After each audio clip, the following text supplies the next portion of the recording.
when I was younger, I had lots of ideas about what God was. And now I realize I'm not conscious enough to truly understand what that concept means.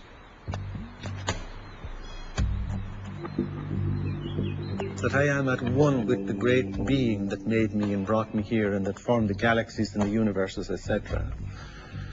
How did that get taken out of religion? It was not hard.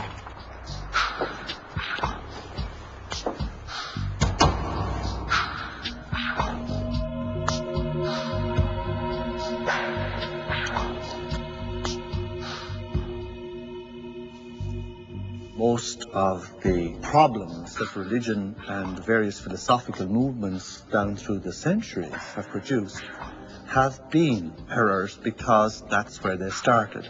That God is a distinct, separate being from us, to whom I must offer worship, whom I must cultivate, humor, please, and hope to attain a reward from at the very end of my life. That is not what God is. That is a blasphemy.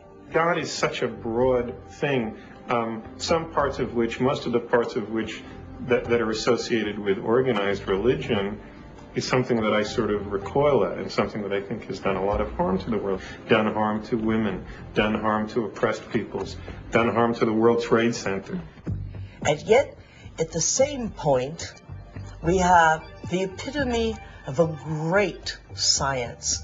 The closest science has ever come to explaining Jesus' interpretation that the mustard seed was larger than the kingdom of heaven.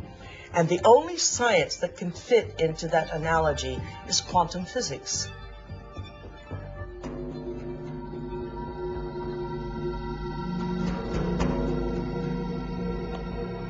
Now we have great technology, from anti-gravity magnets and magnetic fields of zero-point energy. We have all that, and we still have this ugly, superstitious, backwater concept of God.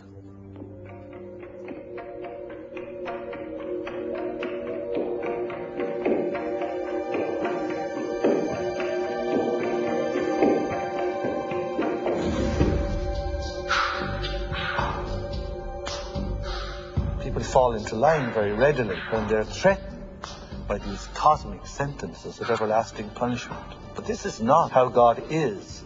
And once you start to question the traditional images, caricatures of God, people feel you're an agnostic or an atheist or a subverter of the social order. God must be greater than the greatest of human weaknesses, and indeed the greatness of human skill. That God must even transcend a most remarkable to emulate nature in its absolute splendor. How can any man or woman sin against such a greatness of mind?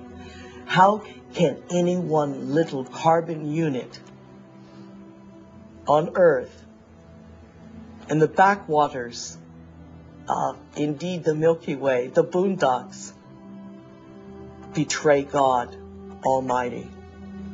That is impossible. The height of arrogance is the height of control of those who create God in their own image.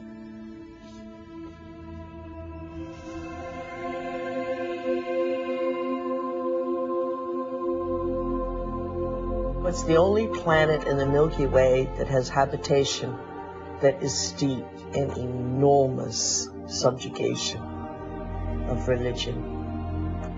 You know why that is? Is because people have set up right and wrong. If I do this, I'm going to get punished by God. If I do the other thing, I'm going to get rewarded. This is a really poor description that tries to map out a path in life for us to follow, but with deplorable results, because there really is no such thing as good or bad. We're judging things far too superficially that way. Does that mean you're in favor of sin and licentiousness and depravity? No. It simply means that you need to improve your expression and understanding of what you're dealing with here. There are things that I do and I know they'll evolve me. There are other things that will not evolve me. But it's not good or bad. There's no God waiting to punish you because you did one or the other. There is no God condemning people. Everyone is God's. At the same time, God is the sort of placeholder name for those parts of our experience of the world which are somehow transcendent, somehow sublime. I have no idea what God is.